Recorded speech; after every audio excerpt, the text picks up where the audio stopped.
నమస్కారం ఉపేంద్రనాథ్ రెడ్డి గారు. మీరైతే లోకల్ బాడీ ఎలక్షన్స్లో కండక్ట్ చేస్తారా? అవకాశం వస్తే తప్పనిసరిగా చేస్తాను సార్. నేను ఏ పార్టీ అంటే మీకు కొంచెం ఇష్టంగా ఉంటుంది? సార్ నాకైతే బీఆర్ఎస్ విధి విధానాలు నచ్చాయి సార్. ఎందుకు నచ్చాయి అంటే కనుక రాష్ట్రంలో ఏదైతే కనుక నేను కూడా తిరిగాని చూశాను సార్. చాలా చోట్ల దుర్భర పరిస్థితులు ఉన్నాయి. యాక్చువల్లీ ఇప్పుడు వరంగల్ సైడ్ కానీ ఖమ్మం సైడ్ కానీ కొన్ని విలేజ్లో అయితే కనుక కేసీఆర్ మనకు తెలంగాణ రాకముందు వచ్చిన తర్వాత కొన్ని ఏరియాస్ చూశాను. కరెంటు లేని ప్రాంతాలు కూడా చూశాను సార్. నేనైతే గతంలో కరెంటు లేని ప్రాంతాలు కూడా చూశాను నేను డైరెక్ట్గా. మన దగ్గరలోనే అంతా ఒక 250-300 కిలోమీటర్ డిస్టెన్స్ హైదరాబాద్ నుంచి కరెంట్ లేని ప్రాంతాలు చూశాను సార్. నేను వరంగల్ ఖమ్మం బార్డర్స్ చూశాను నేను.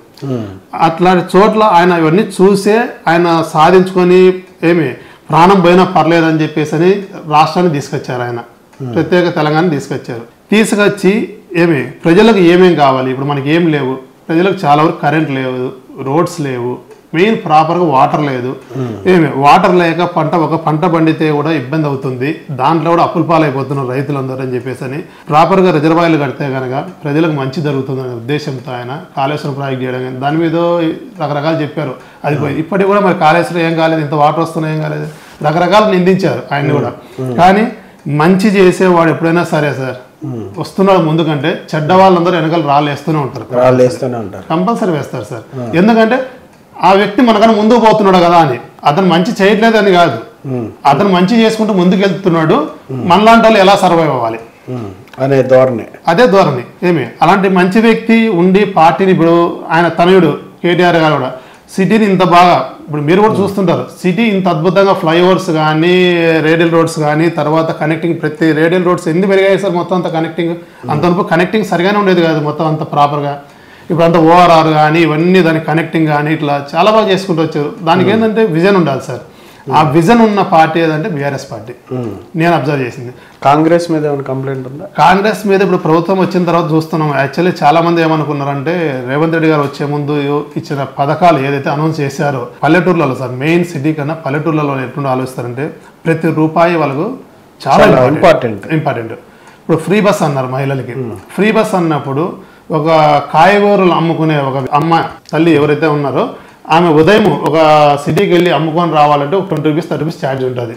రావడానికి మళ్ళీ ఇంటికి రావడానికి ఒక 30 రూపీస్ ఉంటుంది. 60 రూపీస్ వస్తుందంటే ఆమెకు సంతోషం మిగులుతుందంటే కనుక ఆమెకి అదొకటి. తర్వాత సిలిండర్స్ అన్నారు, చదువుకున్న పిల్లలకు స్కూటర్లు అన్నారు, ఇట్లా చాలా పథకాలు చెప్పుకుంటూ వెళ్ళిపోయారు. ఇవన్నీ వస్తే మనకు చాలా మేలు. కేసీఆర్ అనౌన్స్ చేసి ఇన్ని రోజులు పాలించిన దానికన్నా ఎక్కువ పథకాలు చెప్తున్నారు వీళ్ళు. ఇన్ని సంక్షేమ కార్యక్రమాలు వీళ్ళు చేస్తా అంటున్నారు కాబట్టి బెనిఫిట్ అవుతుంది కాబట్టి ఒక్కసారి అవకాశం ఇచ్చి చూద్దామని చెప్పేసి అవకాశం ఇచ్చారు.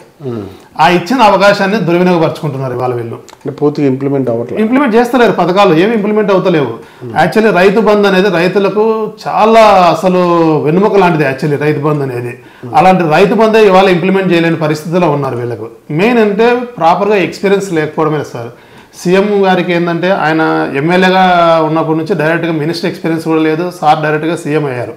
ఆ సీఎం అవడం వల్లనే ఎలా పాలించాలి, ఎలా చేయాలి, ఇప్పుడు కింద నుంచి గ్రౌండ్ లెవెల్ నుంచి ఎక్స్పీరియన్స్ ఉంటేనే వాళ్ళకు అవగాహన ఉంటుంది.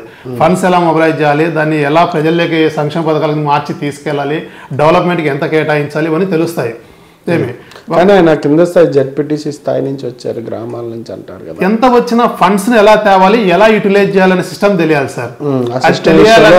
సీఎం గారు వెనకబడ్డారు దానివల్ల. అదొకటి. ఇంకొకటి కింద క్యాడర్ కూడా గవర్నమెంట్ లేక వచ్చింది కదా, తినేద్దామని ఆలోచన తప్ప ప్రజలకు సేవ చేద్దామనేది లేదు వీళ్ళకి, లేదు అసలు ఎవరికి లేదు. కాంగ్రెస్ లేక గవర్నమెంట్ వచ్చింది కాబట్టి దానివల్ల ఇవన్నీ చాలా కారణాలు ఉన్నాయి వీటికి మొత్తం చేసి. Okay sir, thank you very much అండి.